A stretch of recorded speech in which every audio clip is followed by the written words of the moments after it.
پھر ارشاد فرمایا اعلموا، جان لو، انما الحیات الدنیا لعب و لہو و زینت و تفاخر بینکم، یہ دنیا ہے کیا جس کے پیچھے تم نے سب کچھ برباد کر دیا۔ سب سے قیمتی اثاثہ تو دل تھا، اس دل کو بھی دنیا کے لیے وار دیا۔ یہ دل تو رب نے اپنے لیے بنایا تھا، اے دل حجرہ رب سچے دا، یہ اس سچے رب کا حجرہ تھا۔ قلوب المومن عرش اللہ، مومن کا دل تو اللہ کا عرش تھا، لیکن اس عرش پہ بھی غیروں کو بٹھا لیا تو نے۔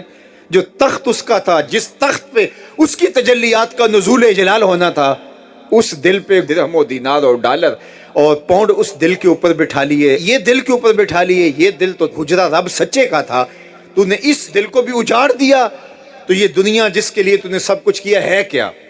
اعلموا، جانو، انما الحیات الدنیا لعب و لہو و زینت و تفاخر بینکم، یہ دنیا کھیل کود ہے، آرائش ہے، اور ایک دوسرے کے اوپر تفاخر کرنا ہے۔ وتکاثر فی الاموال والاولاد، فخر جتلانا، میرے بیٹے اتنے ہیں، ماشاءاللہ بڑے بڑے افسر لگے ہوئے ہیں، میرے پاس دولت اتنی ہے، میرے اتنے بنگلے ہیں، اتنا بینک بیلنس ہے، اتنے مربع، اتنی جائیدادیں۔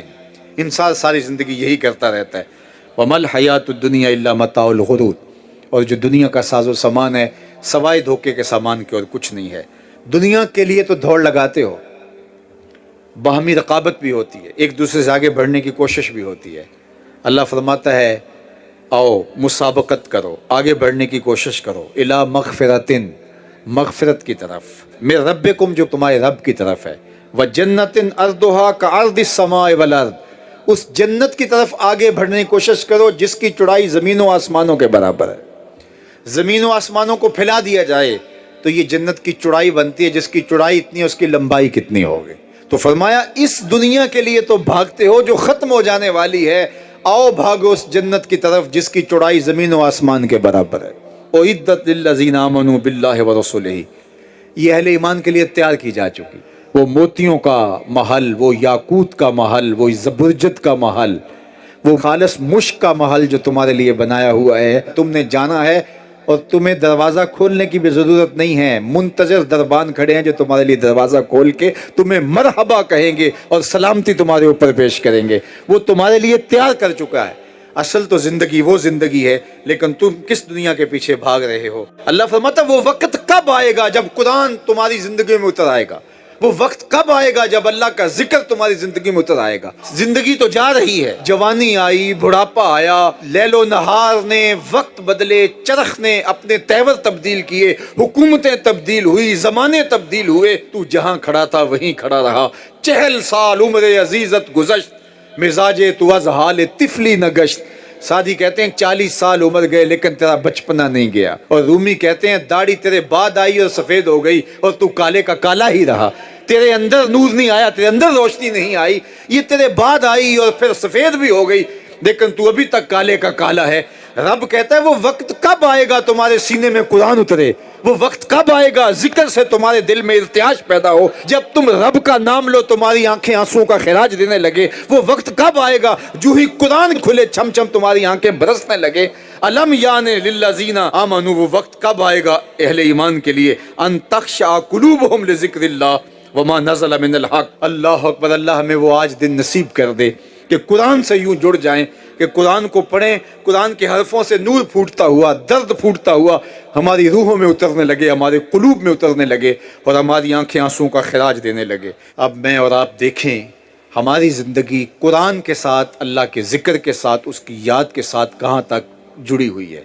ہماری زندگی میں کہے کتنے ہیں، تفکرات کتنے ہیں، ہماری زندگی میں ٹھٹھے اور مذاق کتنے ہیں، اور عبرت حاصل کرنے کے مواقع ہماری زندگی کے اندر کتنے ہیں۔ اللہ کی بارگاہ میں یہ مانگنا چاہیے، چونکہ دلوں کے اندر حرص، ہوس، خواہشات بہت کچھ جنم لیتی، اور انسان ان خواہشات کو پورا کرنے کے لیے پھر دیوانہ ہو جاتا ہے، اور وہی دیوانگی اس کو حلال اور حرام کی تمیز ختم کر دیتی ہے۔ جب کسی چیز کو حاصل کرنے کا جنون پیدا ہوتا ہے تو پھر جنون اندھا ہوتا ہے، پھر وہ سوچتا ہے کہ یہ چیز میں نے ہر صورت حاصل کرنی ہے، تو اس کو حاصل کرنے کے لیے پھر وہ قدروں کو پامال کر دیتا ہے، حقوق کو پامال کر دیتا ہے، شرم و حیا اتار دیتا ہے، حتیٰ کہ وہ اللہ کے بتائے ہوئے اصول اور ضوابط اور طریقے ان کو بھی پامال کر دیتا ہے۔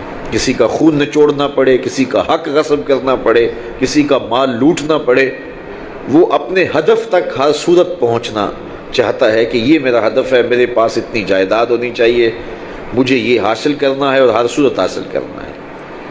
تو اگر یہ ہرس ہی مٹ جائے، یہ ہوس ہی کم ہو جائے، تو پھر انسان کی زندگی سوکھی ہو جائے گی، وہ جہاں ہوگا وہاں مطمئن ہوگا۔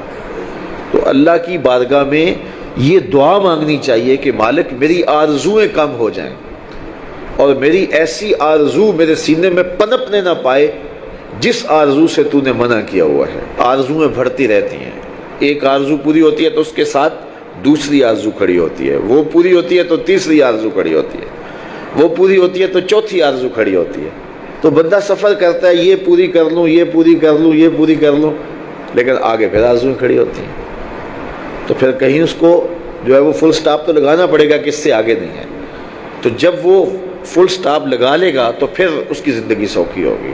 لیکن جب آرزویں اسے کہیں ٹھہرنے نہیں دیتی تو قبر کے کنارے تک بھی اس کی آرزویں تکمیل پذیر نہیں ہوتی۔ وہ غالب نے کہا تھا ہزاروں خواہشیں ایسی کہ ہر خواہش پہ دم نکلے، بہت نکلے میرے ارمان لیکن پھر بھی کم نکلے۔ تو جتنے بھی دنیا کے اوپر لوگ اپنی زندگی کے مقصد کو فراموش کر دیتے ہیں، وہ آرزوؤں کا شکار ہو جاتے ہیں، اہوا کا شکار ہو جاتے ہیں، خواہشات کے اسیر اور قیدی ہو جاتے ہیں۔ لیکن خواہشات بڑھتی چلی جاتی ہیں اور انسان کی کبھی بھی تکمیل نہیں ہوتی۔ حضور نے فرمایا ابن آدم کو اگر ایک وادی سونے کی دے دی جائے تو وہ دوسری وادی کی آرزو کرے۔ آج تک کسی کو اتنا سونا ملا تو نہیں ہے، لیکن فرض کرو کسی کے پاس اتنا سونا بھی ہو تو اسے تو پھر خوش ہو جانا چاہیے۔ تو وہ کہے گا کہ نہیں مالک اگر 2 ہو جائے تو کتنا اچھا ہو، اور 2 ہو جائیں تو وہ کہے گا 4 ہو جائیں تو کتنا اچھا ہو۔ تو یہ دیکھیے یہ دنیا کے اوپر یہ کہاں سے کہاں لوگ چلے جاتے ہیں لیکن مطمئن نہیں ہوتے۔ تو کسی جگہ پہ ان کو فل سٹاپ لگانا پڑے گا، تو اگر نہیں لگائیں گے تو وہ خواہشات ان کو آگے لے جاتی جائیں گی۔ تو اللہ کے محبوب علیہ الصلوۃ والسلام اللہ کی بارگاہ میں یہ دعا مانگتے اور ہمیں تعلیم دی یہ دعا کہ اے اللہ میں تیری بارگاہ میں خواہشات اور برے اعمال اور برے اخلاق جن چیزوں سے تو نے منع کیا ان سے رکنے کی دعا کرتا ہوں۔ تو دنیا کے معاملے کے اندر آپ یہ آرزو رکھیں کہ بس ٹھیک ہے اتنے کافی ہے، شکر ہے میرے لیے اتنے کافی ہے۔ لیکن جب دین کا معاملہ ہو، ہاں اس وقت آپ کا لالچ ہو کہ اللہ تعالیٰ مجھے یہ نیکی بھی دے دے، یہ خیر بھی دے دے، یہ خیر بھی دے دے۔ 5 نمازیں پڑھتا ہوں، اللہ مجھے تہجد بھی دے دے۔ پھر کہا مالک تو مجھے 7 روزے رکھنے کی توفیق بھی دے دے، صدقے کی توفیق بھی دے دے۔ تو پھر آرزو بڑھتی رہے صدقے کی، خیرات کی، نیک اعمال کی۔